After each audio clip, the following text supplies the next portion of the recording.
All right, welcome, ladies and gentlemen, to another edition of the Worth Cash. It's your boy Bucks or Rob, however you know me. Go ahead and introduce yourself, D. DeMarcus, as usual, man. Keeping it proper and casual, brother. Proper and casual. Okay, I appreciate that.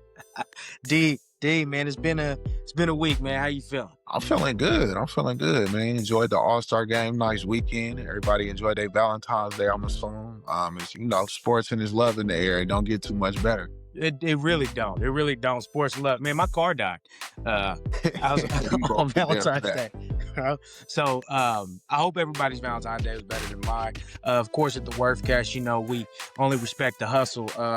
In light of that, I do want to give credit to the people that make our beats. It's our boys over there at Mogul Mansion.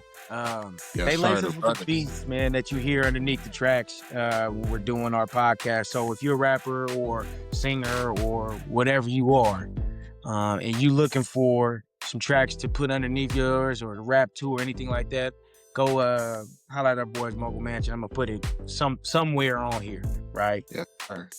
All right, D. So let's get into it, straight into it. We was talking about All-Star Weekend, man. How'd you feel about it? No, I felt good. I think what we was talking about before the game happened, I knew Ant and Wemby specifically wasn't going to let me down. I kind of knew what time Wemby was on. He had stated it I want to say like a couple months back. And I know Ant one of them people where he like, if you on that, I'm on that. And we gonna take it there. It was refreshing. And that, old little cranky knees decided to show up, man. Respect the claw. Respect claw. Look, man. Hey, man. He did his thing. I ain't gonna lie to you. He showed out. And it was in his city, so it's definitely some respect LA for that. Is his city? He from LA. That's what I ain't saying he's running. Like, he ain't brought no gold there. I just want to clear it. It's purple and gold, I'm gonna let that go. I'm trying to give you some credit. You tempted me. Hey, look, you said it. I just want to clear it, man. Look. From there, I'm gonna give him that. Yeah, no, but you call me cranky knees. That's crazy, though. Claw went crazy. He shows you, that's the frustrating thing with him. He just showed you that, when he's healthy and he's on and it's high level competition, he could turn up at any moment. But he also showed you with the rest of the OGs right there that them playing 3 straight games may not be the way. As competitive as things were, I was really happy until that very final game. Them youngins just kind of ran them out the gym. And it just was like, it wasn't because they were a better level of competition. It's just, I didn't think they had any gas left in the tank, right? Yeah, I don't get mad at it. I think it's just a precursor for how these next couple of years gonna go. We know y'all great. We know y'all didn't have y'all time and y'all can show up at any given moment. But don't make no mistake that we gonna get there at the end of this. We gonna be at the mountaintop. And in some ways, I love the All-Star game. I want all them OGs careers to die, gracefully, on their sword, you know what I mean, going out swinging, but making way for the noobs. So the All-Star game didn't make me feel no way. Y'all better have enough gas for these next 82 games. Yeah, man. I mean, I am ready for that next generation. I think Steph got to get one more just to be sure. But after that, I think that it is time. We've been having these culture wars with, the KD fans and the Bron fans and the Steph Warrior fans, and we was doing this online since we graduated high school. Pretty much, we've been doing this, and so it's kind of it's time for the next generation. Choose a new guy. I really don't want people to latch on to one superstar. I really don't like how that feels all the way. I think I think it needs to die with the Steph, KD, Bron era. Let that player attachment die off and just kind of root for a team or something. But I know that's... You know what I did like, though? What I really did like is when Kawhi was cooking, they was like, Wemby, go handle that. You know what I mean? And Wemby, he played both sides of the ball. For as great as his talent is, his love for the game and, you know what I mean, love for them big moments, you can see it a lot of the time.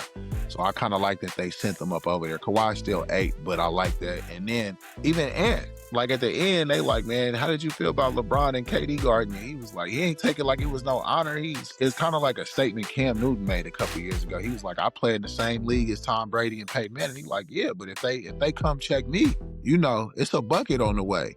And I'm that's kind of what I'm ready for. I feel like, and I hate saying it, but I'm like, it's not enough of that. And I don't want to latch on to no OG's perspective about it, but it's a thing about letting men be men and letting people, let their nuts hang, essentially. And I'm like, yeah, let's make way for that, because these youngins is ready. So yeah. I love the way they went about it. And Cade too. Cade come out there every game like his game stepping. So yeah, and I think something to say like about letting your nuts hang, like you gotta come take it though. You know what I'm saying? Like it's not gonna just be given to you, because if Bron could pass Jordan in rings because nobody want to step up and be the man in the league, then you best believe he would do it. Steph the same, KD the same. Like they would just continue to dominate if they could. So nobody want to step up and take it. And I think there was some personal elements to. There was multiple factors at play, right? Like you think about Wemby coming in saying he want to be competitive, whoop. The media pushing the narrative that, whether true or not, and I'm not trying to put it on all media, that they said that the European style of raising basketball players has been more efficient than it has been with the AAU circuits and what we have in America and things of that nature. And them young cats have been hearing that for probably the last, 5 or 6 years of their careers. And they were built in that. And so they kind of want to put belt to ass. Like, you feel me? You can feel it kind of in Ant's post-game talks, things that he said. And you can see it in Wemby's play that he take it personal. Still, I think it's interesting. Kevin Durant said before the All-Star game, talking about Luka and Jokic not caring too much about it. And then they didn't play in any game after that loss, that the world took. Now you could probably credit that to I think Jokic just came back last week from injury, and Luka's been in and out of the lineup. You could, but then again, y'all was healthy enough to get on the floor the first. That's if we're trying to give leeway. Yeah, that's if we're trying to give leeway, but we not. You could go that route, but like I said, I like Wemby's attitude towards it. Yeah. What would you say to? Because I did see a couple of people mention what I talked about with the OGs playing like 3 games straight. Like I mentioned, we talked about this a little in pre-production that I mentioned possibly taking the winner of the rookie-sophomore game, bring it back as Rising Stars game about rookie-sophomores. And winner of the rookie-sophomore game being a 4th team for Sunday's little all-star game tournament. Yeah. What do you think about that? I'm okay with it. I mean, if it's going to make it better, I feel like they right there. It was competitive. We enjoyed it. You know what I mean? We didn't stop watching the game at any point or feel like the product was dipping to where the quality of it was so low.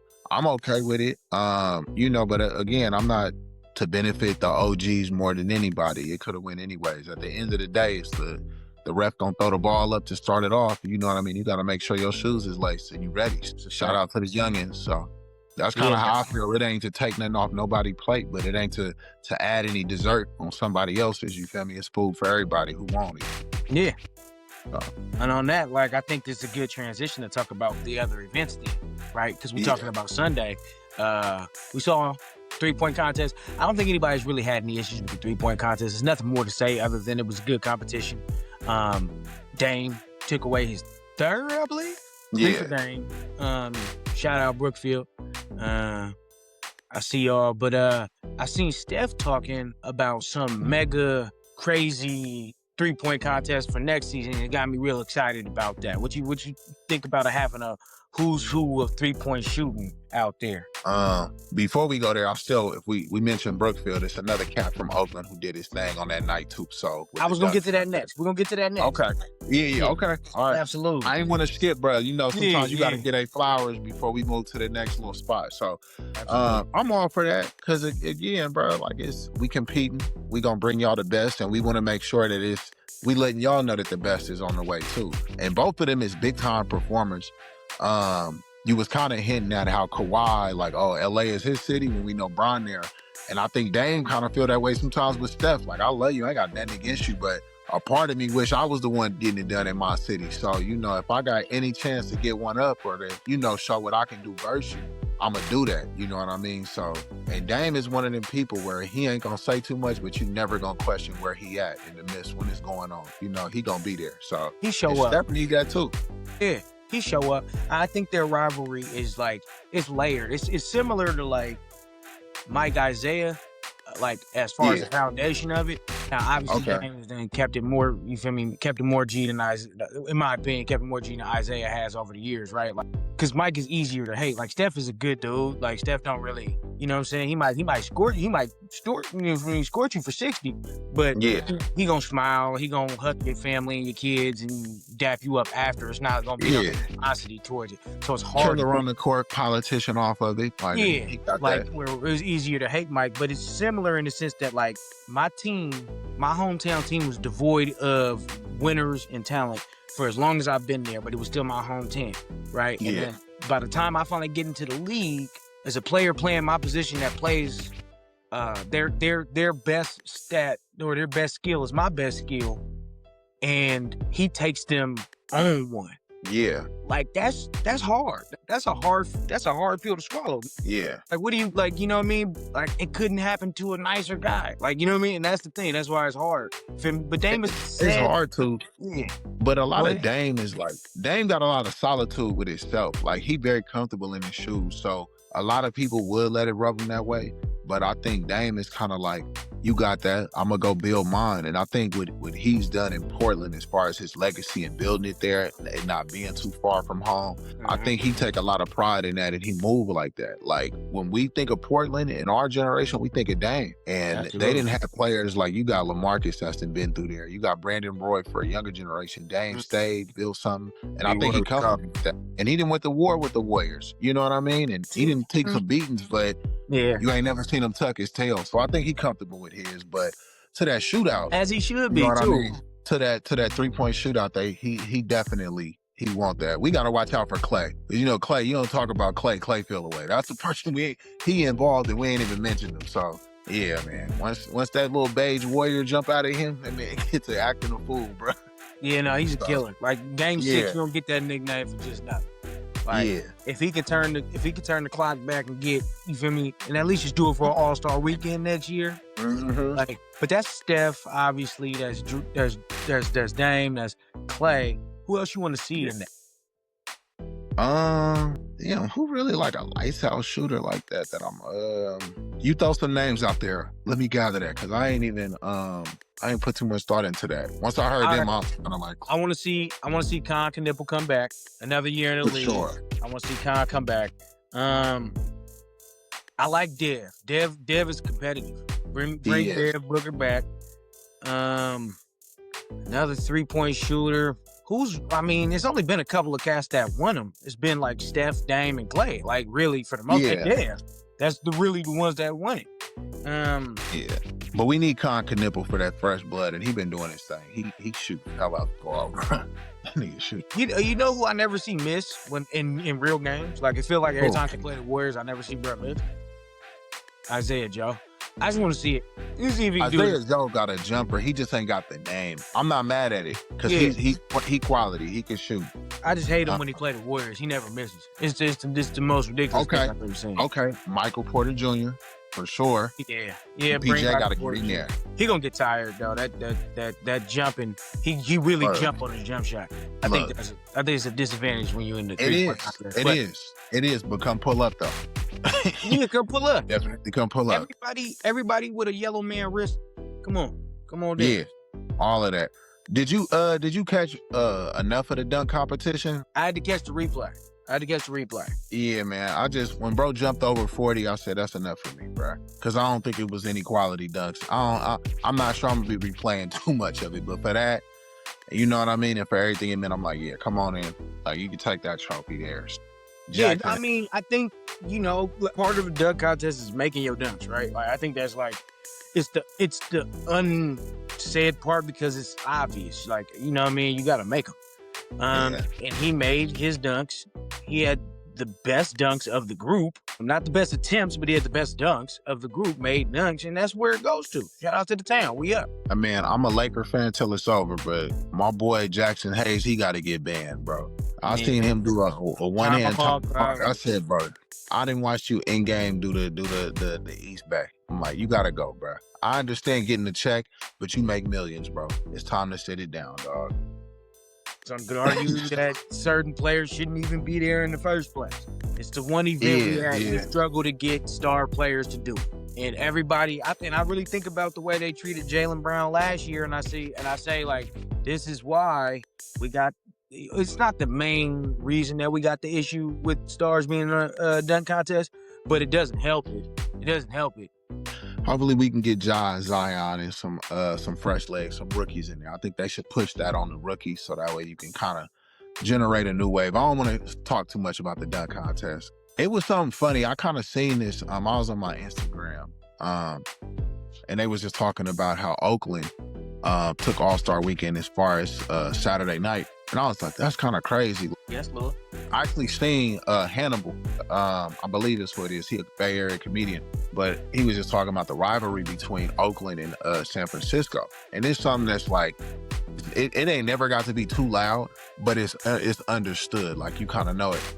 And I'm like, it is crazy because it ain't so much of a comparison with the athletes. Musically, like you can do some things with it.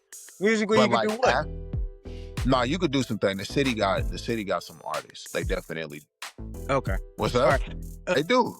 They do. No, and it's not. It's because it's always gonna come out weird. It is a respect thing. Like, for me, obviously, I got love and respect for San Francisco artists and things like that. I think that like Oakland generationally just is something in the water, and it isn't like hyperbole. I just really think it's different, like culturally, because San Francisco is so many shared cultures, which Oakland is too, is multicultural. But Oakland is one rich culture. It feels like San Francisco is a multitude of different cultures. So sometimes, especially when we come to like black arenas and things like, especially like sports, for example, we're talking about sports, right?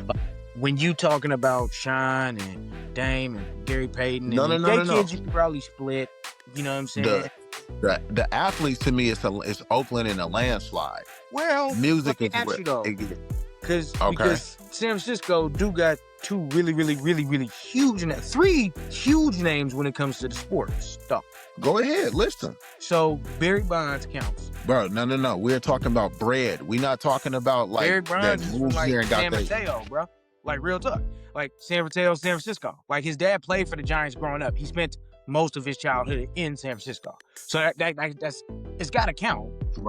He went to high school out here. Like, it counts. All right. Go ahead. Tom Brady. San Mateo again. Go ahead. And Joe DiMaggio, which don't, for us, that's like so long ago. How do you count it? But them is people those are in GOAT debates for their individual sports. Now, after that, it gets a little murky. The hoop, not even a question. Facts. The hoop is not a question. Like, bro, I'm not even thinking about Bill Russell, and the hoop is not a question, bro. Like, it's gonna get crazy. Baseball is actually not a question. Kurt Flood? Yeah. You ever heard the name Kurt Flood? Ain't Ricky from the town? Ricky Henderson? Absolutely. Get this out the way, man. Keep it going. Kurt Flood then there invented free agency. Musically, and then not even, you was talking about the culture. One thing I'll always give San Francisco is a nod, bro. A lot of the time, they don't get respect. San Francisco got they got a kamikaze hit at them with their culture. Like, their culture literally got and thrown all over the bay. So we and if you thinking from maybe 2008, 2010 and beyond, a lot of San Francisco was transported other places. So they didn't even get to keep their wave in a certain way. So it's a lot of artists that's still there. And I think we was just talking about it from 2010 on, especially my time before Christ. Like, I was listening to way more artists from San Francisco, way more. Yeah.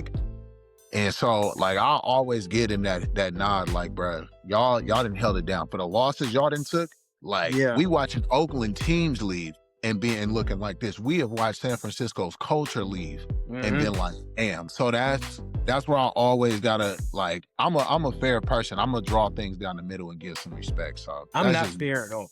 But I feel that's why I love doing this podcast with you, because you could do all that heavy lifting and fairness for me. I don't have to be fair. I could be as impunitive and as biased as I want. You was born in the city and raised there for a second.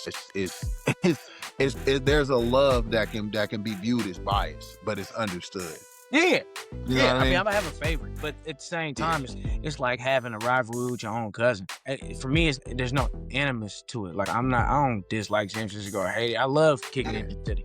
Like I love things. Your cousins is your cousin, but your blood brother and your blood sister is that. Yeah, like, so but I still want to be. I still view myself as better than you. It don't mean that it don't mean that you're bad or that you're below anybody else. I would take you above all things not me. But you feel me? I get it, bro. You know what I'm saying? Yeah, I get it. Hopefully that makes sense to all y'all out there.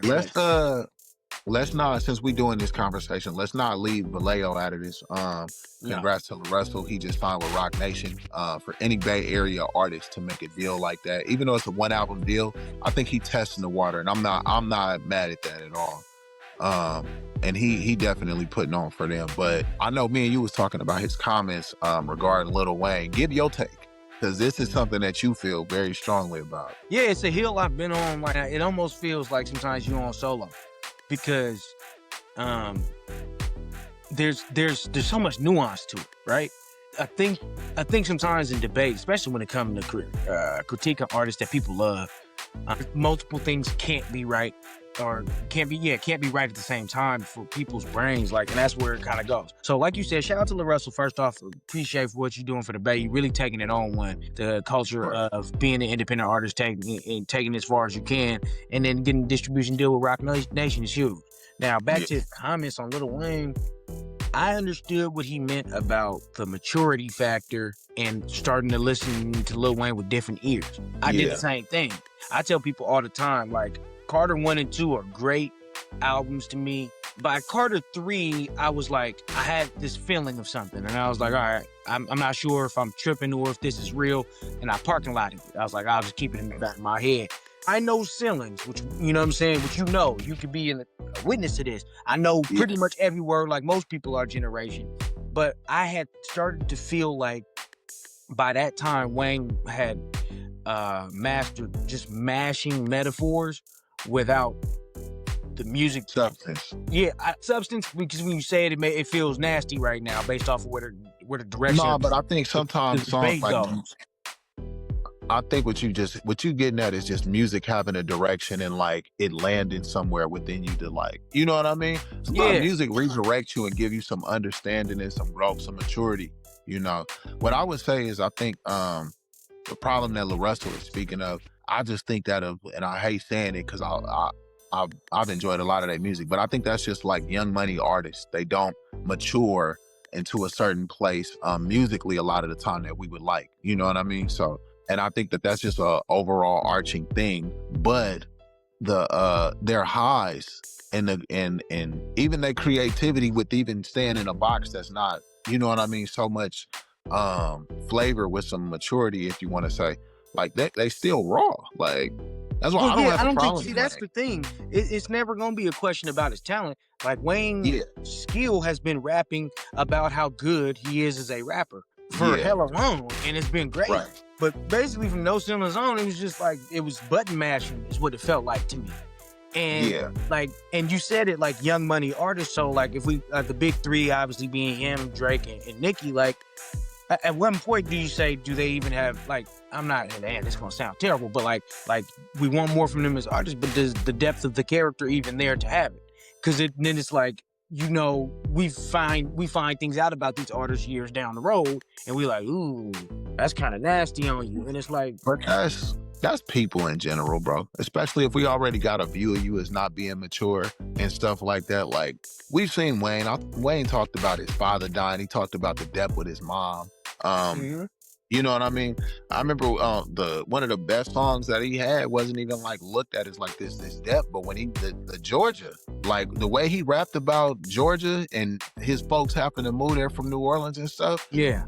I'm like, bro, that's crazy depth. And then just off my head, there's songs that's there, but they're not highlighted like that with him. So I get it. Like Shooter, him and Robin Thicke, Shooter, like it's songs, but we don't look at it like that. But see, that goes back to being him at his peak, though. Like, that's what I'm saying. Like, there was a time for sure where it was there, and I think that once his formula for being successful showed itself to him, I think he just started spamming, going a specific direction with his music, and it was like, okay, like, so the depth was there. I don't think that his metamorphosis as an artist has grown to be like, I don't think he writes the most grand authored anymore. Like, I think there was a time, is his skill still sharp? Sure. Like, we all listened to that he just put out last year with the elephant noises and all that. Like, we just heard that. Yeah. And then you put, I remember you played an edit for me with a different beat, and you was like, bro, it's still going. I was like, yeah, but he's not saying that, so it kind of don't feel like, I don't know. Like, you know what I'm saying? I don't know. It's a tough conversation. I think it got lost. I would say, like, and this ain't to divert it to Drake, but, you know, my biggest complaint with Drake was always he started off as the most mature rapper. When he first came in, it was very clean-cut, mature. He showed a lot of his talent. If you look at, like, the comeback season and the depth and the real artistry that's in that versus the music he's coming out with later, it's not matching up. So I don't question his depth. Like, Drake showed depth all the time. I just think he's drowned it out as he's gotten older, but it make me think, like, are they feeding the consumers what the consumers are asking for? Are they sticking to themselves and just the artistry from there? And that's something that I could see an artist going back and forth with. So I don't get too mad at that. I kind of just see it as it is. Yeah. All right, man. Well, yeah, I hope that, like, this clip up age, as we do this here for our show here at the Workcast, like, we clip up things, but, like, I hope the clip up age of trying to understand what somebody means gets better. I think more deeper vetted. I think that like what LaRussell was trying to explain was getting lost in just the clip that people saw with the headline that was on it. And that's not fair to the person saying it ever. You know what I'm saying? Let's take it out of context. That's the telephone game. You know what I mean? For sure. I think Wayne would argue the same thing in his lyrics, though, at times. Like, I didn't put some amazing stuff in there, but everybody ain't grounded like that to give a lecture when they rapping and stuff like that. It's a reason why that nigga Jay-Z said, I want to rhyme like common sense, but I did 5 mil. I ain't been rhyming like common sense. You know what I mean? There's a reason for those lyrics to be placed in this. And at times, as much as we want artistry, like, sometimes we got to be introspective to be like, what are we actually asking these artists for on the back end? You know what I mean? Because people complain about Future, but them discs be sold. You feel me? They go off the shelves when he there. But Future's a blues rapper though, so I don't like. I think it's not about the rapping that I'm talking about. It's specifically the content and the context in which we ask for it and receive it. Like, there's a fan base for that. So I think that there's more responsibility that's placed on Wayne just based on his tenure in rap. But then again, we have a tenure with our ears have a tenure of listening to it and stuff, and you know. We nod our heads to beats all the time and be like, the lyrics ain't saying nothing but the beat going. So we got our own music is number one, subjective. Number two, it's supposed to be entertainment. So at the end of the day, if you're entertaining, it's all good. It's all great, right? But because of rap's poetic nature, more so than singing, because singing, like, literally kind of handcuffs you to melodic vocal inflections to where sometimes words can't capture everything that needs to be done on the song. Where rapping, you are kind of actively speaking over beats. You have more control over your message in that way. So, like, even using Jay-Z, though I agree with you about the common sense line, which is always a hard bar, Jay-Z's never had an issue with depth because we know where his mind goes as a person. Future makes the greatest blues rap of all time, and to me, because he like legit is able to convey his emotions melodically over songs. It, like I said, it feels like sometimes after a while it hasn't been that from Wayne, and maybe, like I said, I'm not looking for it as much as I should be. But you know what's funny? I agree with you. Yeah, I agree with the overall statement. Go ahead. I think another thing lost in that is about hip hop's influence on things. And I think that sometimes because we love it, we love things, it's hard to criticize them. And I think that the influence on what it can make people do negatively, like we talk about hip hop influence when it talks about popular things. We always say, without Wayne, these new rappers wouldn't be this. Without Kanye, these new rappers wouldn't be that. But when we talk about something detrimental to us as a community, we be like, hip hop can't influence people to do stuff. And I'm like, well, it can't. Is it Uchi Wally or is it one mic? Because it can't be both. So, like, you can't say that you influence the next generation to do things when it's positive, and then say that you have no influence on the future when it's negative. It's either all or none. Yeah. That's the part of the conversation that needs to be echoed. That's the part that we need to be talking about more, rather than does Wayne make introspective music? Even if he does or he doesn't, it doesn't matter. It doesn't really matter. But what is he influencing people on? Yeah, I think for the most part, he doesn't make very, you know what I mean? But to say he don't, I'm like, it's more than enough songs there where if you actively are listening and stuff or look through, you'd be like, nah, that song, he did make this. Like that song is there. Those songs. So that's just his own. But I get where LaRussell coming from. It's like, I think, look, you just mature. And then you like, this music ain't feeding me. And I think we all find that you get older and you can only take in music that's feeding your soul or guiding you towards much more of what you see. You know what I mean? It's got to sit within you and feed you. So that's just music. Absolutely. And then, man, that's a good talk on that. I hate to go to this direction, but introspective, right? This kind of the theme of this past conversation, and influence. Okay. This weekend on the Bird Twitter, it looked like KD's burners got leaked. Now, these are unverified at this stage right now. I can't say that we know that this is real or not, but I think it was absolutely hilarious. And in these, he was in some group chats, and timestamps can kind of check, cross-reference what he's referring to sometimes. And he is in there. If you ain't seen him, you go and see them things.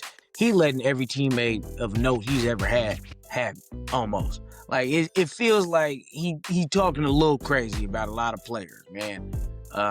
Did you get a chance to actually see him? Nah, fill me in, and then I'll give my raw uncut thoughts. Let's see. One thing he said Steve Kerr don't like dark skin since Mike punched him. That was funny. He said, shout out to Kuminga, man, because it's another. Okay, keep it going.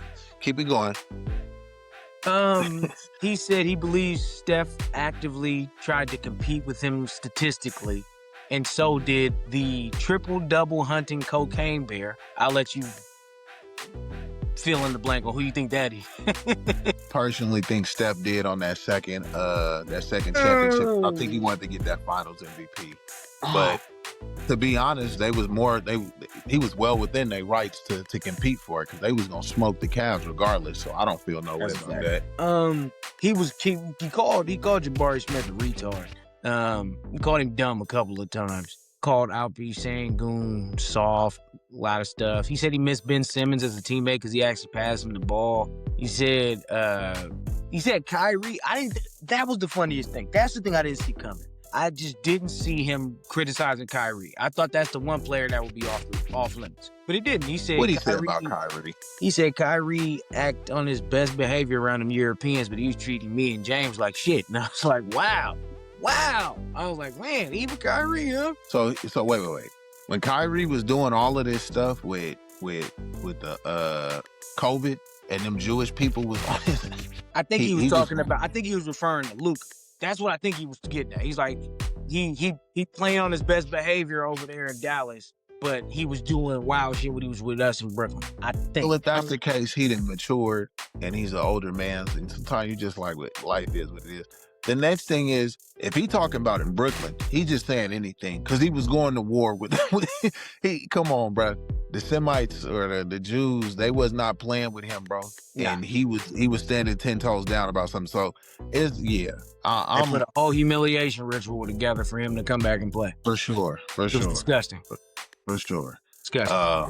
KD gotta why you need a burner account at this point if we all know you already talk belligerent like this? That's what I'm thinking. I'm like, you kind of just at that point where you gonna say and do anything, you might as well just let it be. Deny it, because he gonna have to answer to them teammates, and I think that's what it's about. I think I don't think KD got a problem talking to us. I really don't. KD will come and talk to us about whatever, but he not calling Russ cocaine bear to his face. He not calling Jabari Smith a retard to his face. I just don't think that he's doing this with his teammates. He was talking about Dev in there. He talking about a lot of people that he play cool with. I'm not saying he's not cool with these people. What I'm saying is that he's definitely talking recklessly about people he loves and hug on and shit when you see him. So there does stand to be that side of I can talk shit about him in this group chat and it's safe, and then go hug on him and do quarter gold documentaries about how much I love him and shit. And it's all right, nigga, you feel me? Somebody people in them group chats need to watch their own back, bro. That's what it would Whoever make it. leaked that is a wild boy. No, I don't even mean like that. Like, you know, leaking it is one thing. Like, okay, but if he's saying this and that ain't his only group chat. He's ducking from Twitter with the burner accounts. He got another group chat about y'all. He seemed to be a very overly opinionated man. So, bump. Yeah. But yeah, that's just wild, man. I hope we don't even, like I said, Eddie always got pictures with his hand, with his phone in his hand. So we don't even know if, like, people were saying that he was scared All-Star weekend because he was checking it as he was getting exposed per se. We don't know if this is actually his at all. So we're just all kind of speculating. But it's fun to think it would be. I hope it ain't. My mind be working in the opposite. I hope it ain't. I don't want nobody to have no unnecessary smoke. Go to your day job, get your money, get you and your lady or your ladies, go get you and your man, get away from the drama and go be happy, bro. That's my philosophy on it all. But if you bringing it, by God, bro, I hope you could take that fire, dog. So, cause it's coming. It's coming. All right, man. On that note, last couple minutes, it just got reported Tyreek Hill got released by the Miami Dolphins. Landing place for Tyreek, dog. Go back to the Chiefs and make up with your wifey, man. Figure it out, dog. That's ridiculous as a Raider fan for you to say that, but I do see him landing with the Chargers. All right, that's it. Hey, that's crazy. That's crazy. I know. It's sick. Hey, but I can see Dallas too. I definitely see this as being a Dallas Cowboy move, for the record. If they don't retain Pickens. Just a thought. That's a lot of people to feed, man. Anyways, man, podcast, man. Hey, that was 4th episode of Worthcast, where we only respect the hustle. It's your boy Bucks. D. We out.